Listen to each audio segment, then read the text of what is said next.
anong mensahe ang kailangang marinig ng mga Gemini sa period na to. Pwedeng nangyayari na itong magiging reading natin or mangyayari pa lang. Kung hindi man para sa inyo itong magiging reading natin, edi baka para sa someone na malapit sa inyo o sa someone na kakilala nyo mismo. Baka may lumabas na gender mamaya, gawin nyo na lang energy, masculine at feminine energy. Pwede rin naman na huwag nyo nang pansinin ang gender. Hindi ko masasabi kung anong magiging reading, kung positive ba o negative, depende sa kung anong mapipick up kong energy. Walang masama kung papanoorin ang Sun, Moon at Rising sign kasi baka alin man sa mga yan ay mag-resonate na sa sitwasyon nyo. Meron tayong 5 of Swords, Ace of Pentacles, 3 of Pentacles. So pwedeng magkakarugtong yung kwento, pwede rin hindi. Tingnan natin anong mapipick up kong scenario. So 5 of Swords can clarify ng Page of Wands at 9 of Cups.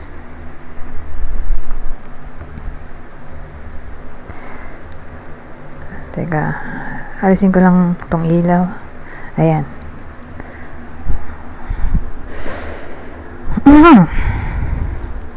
Well, sa case na to, pwedeng tumama sa inyo tong reading or sa kakilala nyo. Pero more like sa kakilala nyo to. Malaki ang percentage. So, yung edad dito ay probably teenager to 25 years old.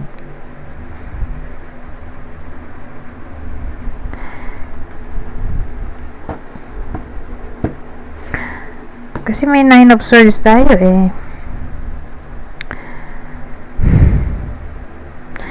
Ang dating sa akin, bullying ito. Malaki ang chance ng bullying.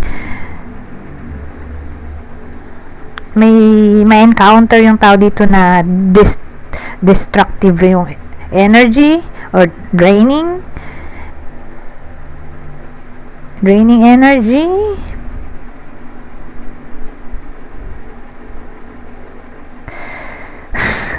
Ngayon,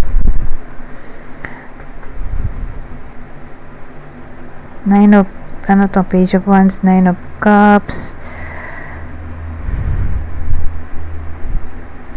Ang dating sa akin, gusto ng tao dito, yung bida, na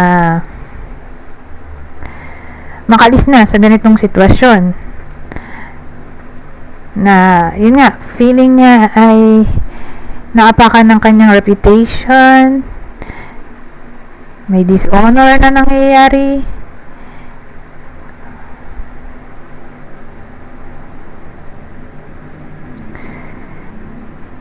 Kaya lang kasi ito yung kinaklarify natin, 5 of Swords eh. Pero maganda ko ito ay nandito. So may manifestation na yon. Kaya lang nandito siya sa clarifier, opposition.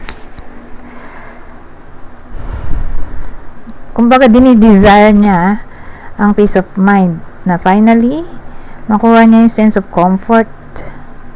Kasi naiinis na siya. Nandito yung Page of Wands na parang umiinit na yung ulo niya. Nagsisimula na umiinit ang ulo niya. Kahit sino naman, di ba? Pag ganito yung sitwasyon na may mga taong fake, bully, destructive yung behavior, parang wala nang respeto, lagi ka pinapahiya, minamaliit, or nag-take advantage, na parang gusto mong pumawala. Syempre, sa ganong sitwasyon, kaya lang kasi base sa nakikita kong cards, wala pang improvement sa ngayon. Itong period lang naman, don't worry.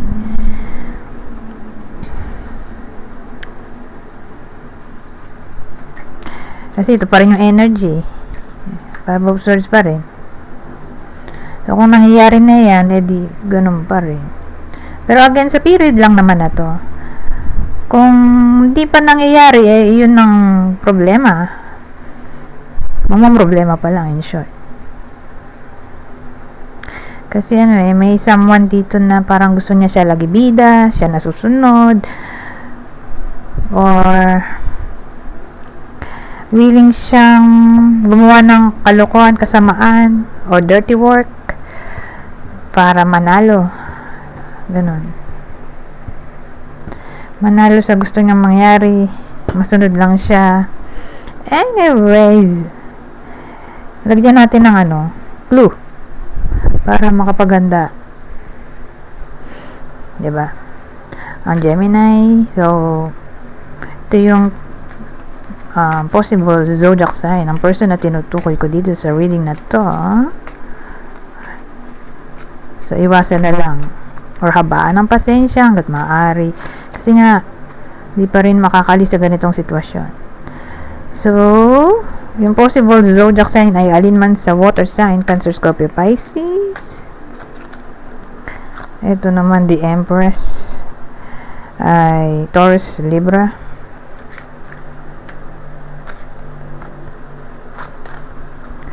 Ito Taurus ulit. So specifically Taurus kasi mo ulit Taurus.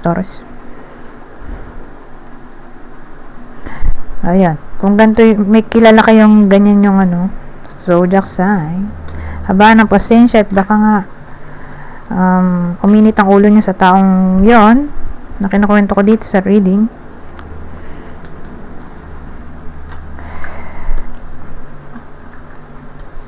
Or iinit pa lang ang ulo. So, habaan ng pasensya.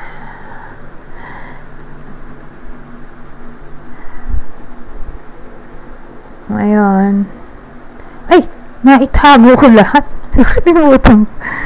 Hindi pa tayo tapos. Oh my God. Buti naka-arrange. Kaya hindi ako nahirapan ibalik. Dito na pala tayo sa Ace of Pentacles. Ano itong Ace of Pentacles? Oh, 5 na naman.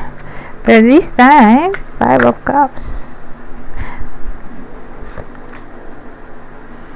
Oh.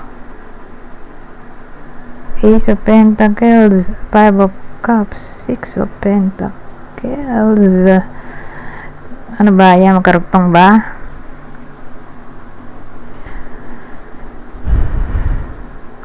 Pero dito lagyan pala natin ng subject. Kasi description lang yung meron tayo, di ba? Hindi natin alam kung sino yun. Kaibigan ba yun? Kamag-anak? Kakilala? Katrabaho? Karelasyon? Magulang? Kapatid? Wala tayong sinabing tao dito, kundi zodiac sign. Doon muna tayo sa una, bago tayo mag-proceed dito. Kasi dito sa second card, lalagyan din natin ito. Okay? Para may awareness tayo. Snake, oh. Sino yan?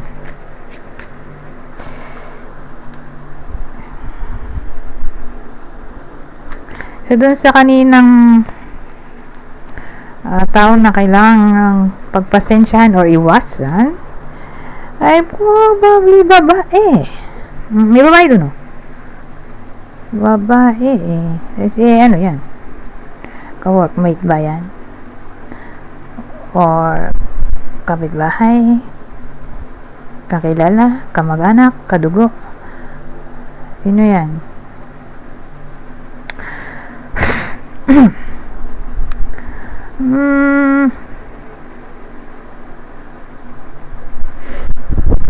Excuse me. May salamin eh. Probably may salamin na yung tao dito. Nag-wear siya ng eyeglasses or around 40 years old yung around 40 pataas yung edad nung ano, dapat iwasan or pagpasensyahan na tao. Pero wala akong idea sino ba to. Walang ano, specific clue. Ano kaya ito? Ang alam ko lang ay babae. Pero wait lang. Mag-iisip pa ako. Mother-in-law siguro. Mother-in-law. Kapatid.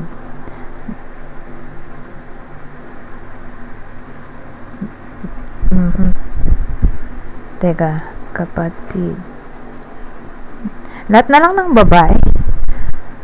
Nanay, friend, auntie.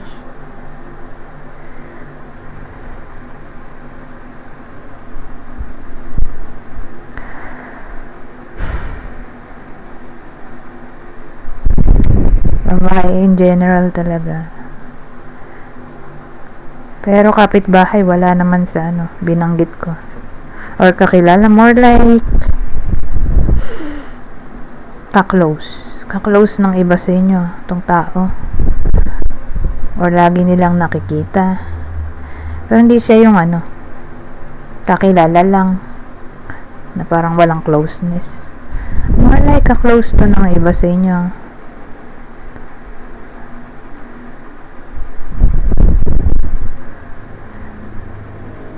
Or laging nakakasama sa bahay. Kasi pwede rin mother-in-law to or sister-in-law. Parang may connection ba? Deep connection.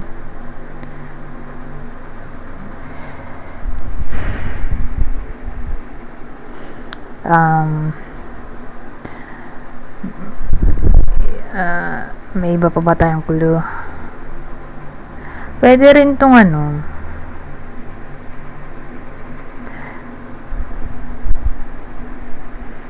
mas bata. Teka, ito kasi 40, mas bata.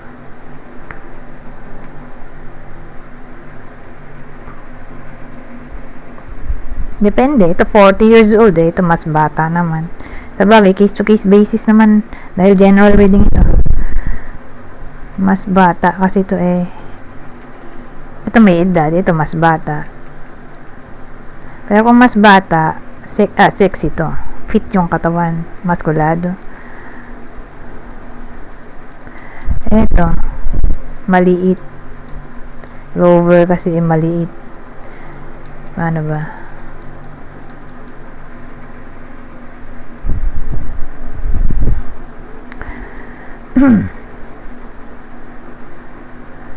Siguro yung kanyang personality ay may humorous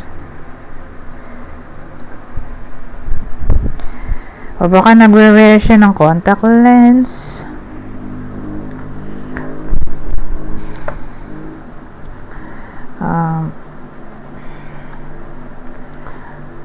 Wear ng contact lens.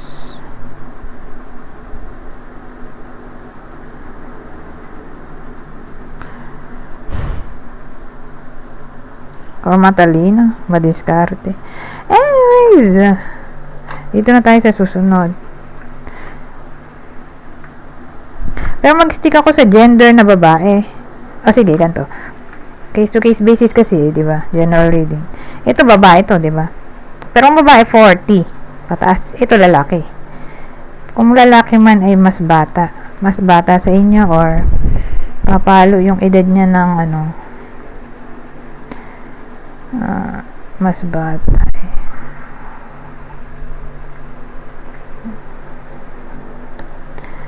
Maliksi pa to. Di mga teenager to 25 years old.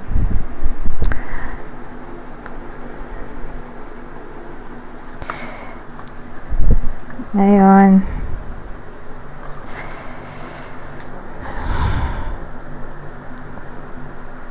dito naman tayo. Ano tong Ace of Pentacles at 5 of Cups, Six of Pentacles. So, ano tong 5? Para magets natin tong Ace of Pentacles. Kasi good cards. So, ito lang naman ang bad eh. Eh, bakit siya nandyan? Inisip ko, unexpected money ba to? Good news. Pero, bakit may ganun? Five of Cups.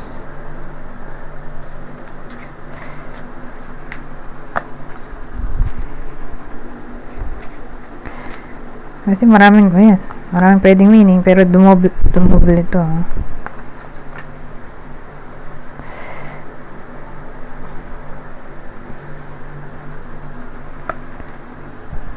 House.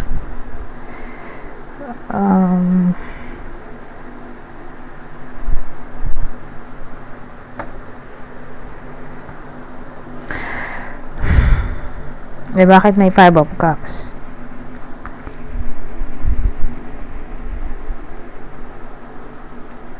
Kasi may disappointment. Kasi Five of Cups disappointment, di ba? Mourning, grieving, na parang may halong regret.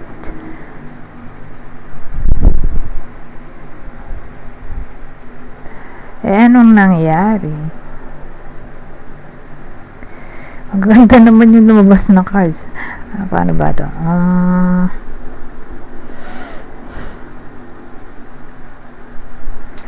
Well, family member to Kasi may house tayo. More like family member. Tapos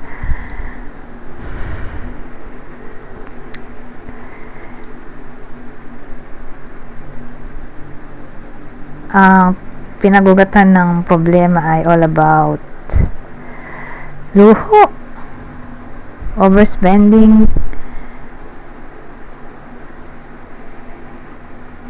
or utang siguro. Parang medyo materialistic yung tao.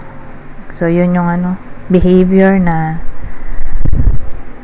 pinagawa yan, na parang confrontation. May confrontation na nangyari, na parang nagiging self-indulgent yung isa. Hindi ko nga lang masabi kung sino yun, na yun nga, naging maluho or materialistic or selfish,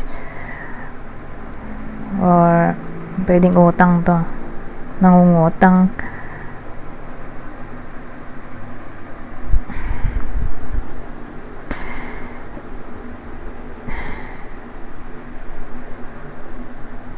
Pero tingin ko pera. Something na material Gamit pera. Food. Basta nahawakan. Yun yung parang pinagawayan dito. Saka di siya importante.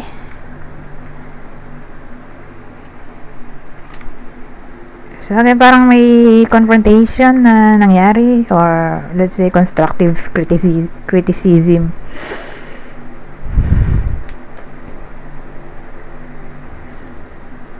Kaya may Five of Cups. Ayun. Dumating naman tong Ace of Pentacles. So, sabihin natin nangungutang kasi nga for some reason naubos nga ang budget, kakabili ng mga hindi importante. So sa una siya ay pagagalitan, pero pautangin din ng kapatid or kadugo or kasama sa bahay. May bahay kasi kanina, di ba? Hindi ko na kukunin. Or ng asawa, lover, magulang, basta kasama sa bahay or kadugo. Kasi nangungutang dito. So, binigyan siya ng constructive criticism. So, whether kayo yung magbibigay ng constructive criticism or kayo yung mangungutang. Pero ganun yung dating dito. Pero in the end, pautangin din. Ngayon, ibang case.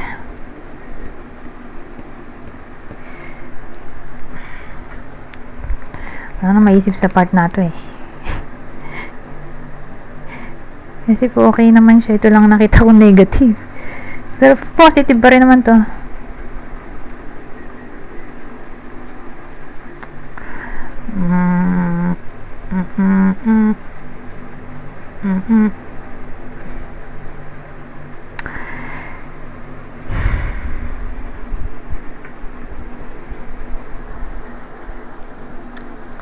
May pangalawa scenario pa ba? Wala na ako maisip.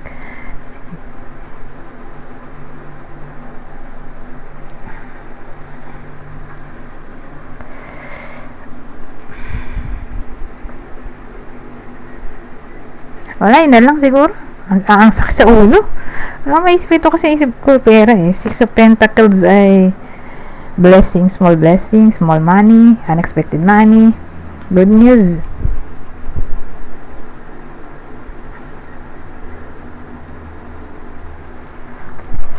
Tingnan, magaganda naman itong mga to.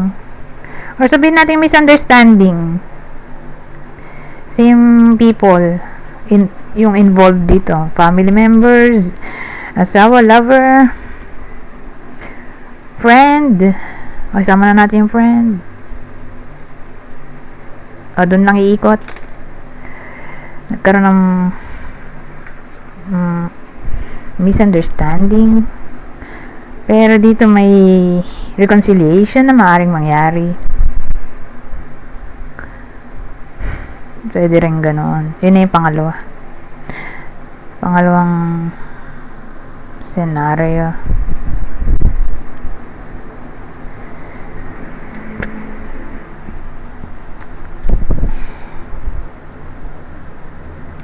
So, hindi ko na maalala yung mga pinagsasabi ko dito.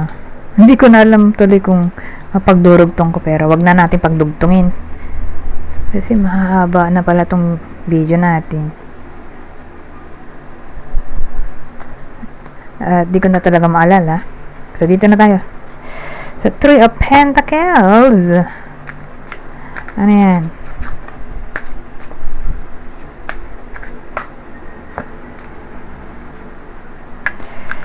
So, Three of Pentacles. Kinlarify ng Nine of Wands at the Fool.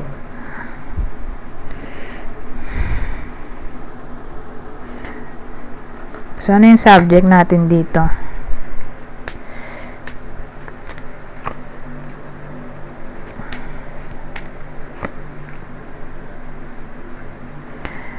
May babae dito eh. So, probably ang tatamaan ng reading na to ay babae. Babaeng Gemini, o ito yung person ng Gemini na lalaki. So, pwede rin namang energy to. Feminine energy kasi pwede rin siyang energy kundi man literally tao.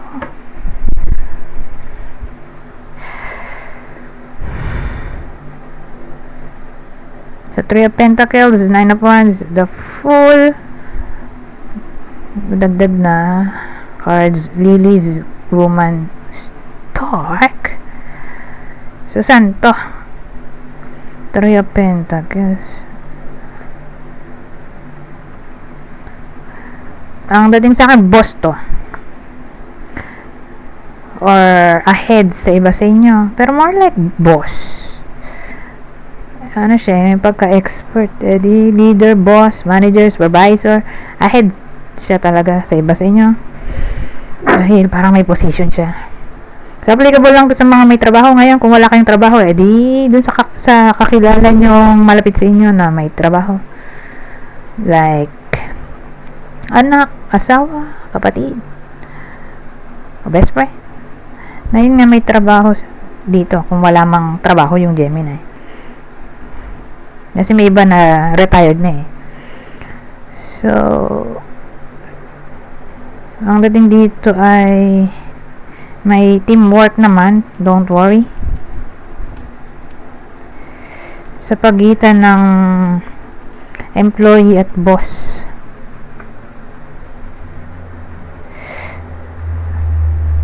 Pero may Nine of Wands, ano?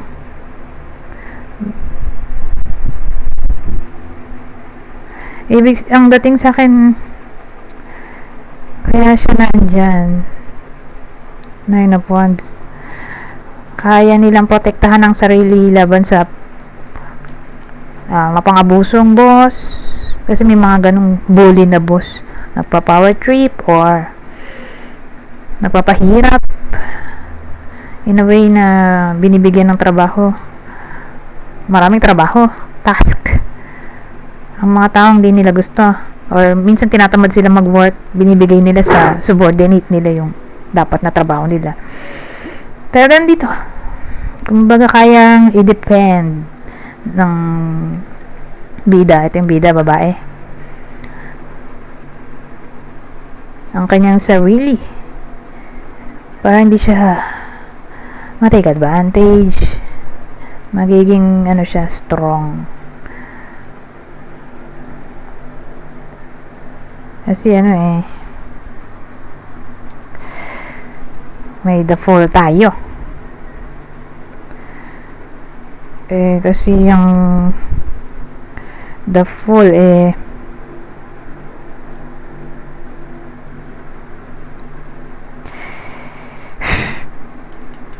may pagkamanik yung boss or baliw, the Fool talaga, or palaging absent na parang sasaluhin ng bida dito yung trabaho niya, absent or hindi siya nagsiseryoso sa work niya.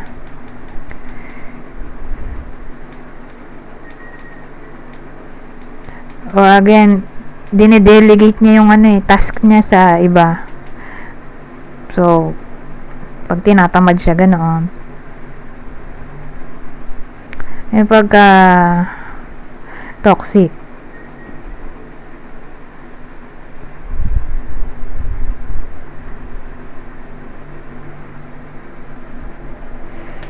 So, yun naisip ko.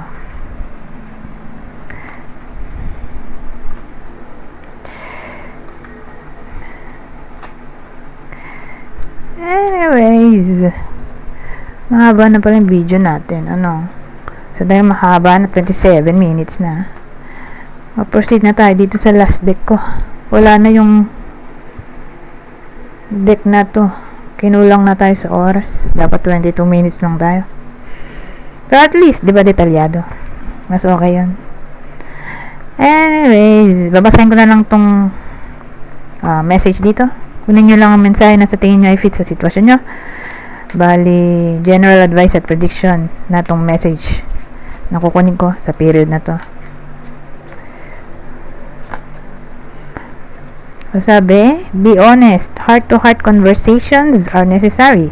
It is safe for you to talk about your feelings. Ito. Unconditional love. The love between you and your person is eternal. Nothing and no one can take it away from you. At ang huli, deception. Someone is wearing a mask in relationship. So, beware sa topic na to. Pero, kung pagsasama-samahin natin yung tatlo, kung mangyari man tong deception, may heart-to-heart conversation naman at dahil nandito tong unconditional love, ibig sabihin may forgiveness na maaaring mangyari. At since magko-confess naman dito, hopefully, magbago na siya yung deceptive person dito. Anyways, hanggang dito na lang. Goodbye. For now.